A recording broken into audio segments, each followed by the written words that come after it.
Have you ever felt like you were in the right place at the right time for a reason? Today we're diving into an incredible story about an unlikely heroine who saved her entire nation. This is the story of Queen Esther.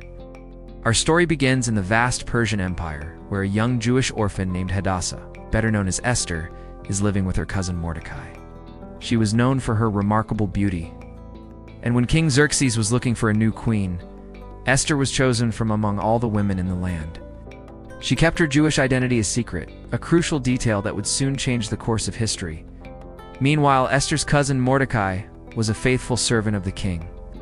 One day, he overheard a plot to assassinate King Xerxes. He quickly told Esther, who then informed the king. The plot was foiled, and Mordecai's good deed was recorded in the royal chronicles, but he received no immediate reward. Now enter our villain, Haman, a high-ranking and arrogant official in the king's court. Everyone was ordered to bow down to Haman, but Mordecai, as a Jew, refused to bow to anyone but God. This infuriated Haman. His hatred for Mordecai grew so intense that he didn't just want to destroy Mordecai. He wanted to annihilate all the Jews in the entire Persian Empire. Haman manipulated the king, claiming the Jews were a rebellious people, and convinced him to sign a decree for their complete destruction on a specific day. When Mordecai heard of this terrible decree, he was devastated. He sent a message to Queen Esther, pleading with her to go before the king and beg for her people's lives. But this was incredibly dangerous. No one could approach the king uninvited without risking execution, not even the queen. Mordecai's message to her was powerful and has echoed through the centuries. Who knows but that you have come to your royal position for such a time as this? These words struck a chord with Esther. She realized her position wasn't just a coincidence. It was a calling. She made a brave decision. She asked all the Jews to fast and pray for her for 3 days, and she declared, "If I perish, I perish." After 3 days, Esther put on her royal robes and stood in the inner court of the king's palace. Miraculously, the king extended his golden scepter to her, sparing her life. But instead of revealing her request immediately, she did something unexpected.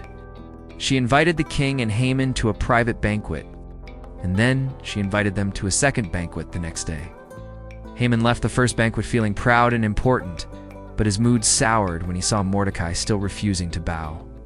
He went home, and on the advice of his wife and friends, built a massive gallows, planning to ask the king the very next morning to have Mordecai hanged on it. That very night, something amazing happened. The king couldn't sleep.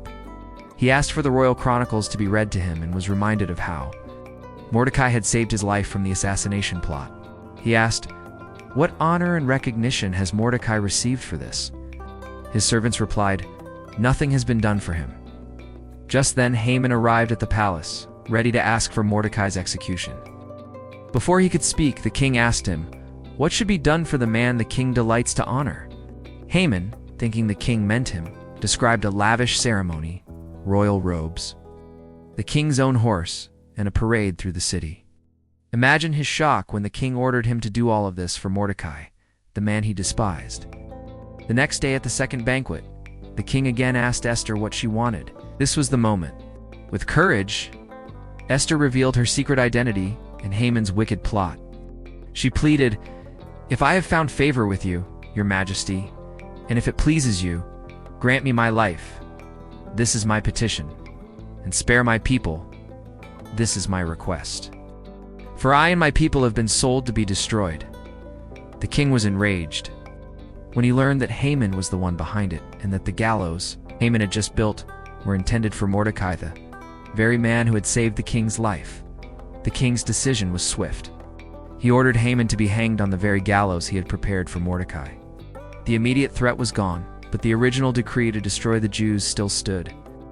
So, the king issued a new decree, empowering the Jews to defend themselves against their enemies. When the appointed day came, the Jews were victorious, and their sorrow was turned into joy. To commemorate this incredible deliverance, the Festival of Purim was established, a celebration that continues to this day. Esther's story is a powerful reminder of how courage, faith, and strategic action can change the world. It shows us that even when things seem hopeless, one person's bravery can make all the difference. What do you think is the most powerful part of Esther's story? Let me know in the comments below. Thanks for watching, and don't forget to like and subscribe for more incredible stories from history. See you next time.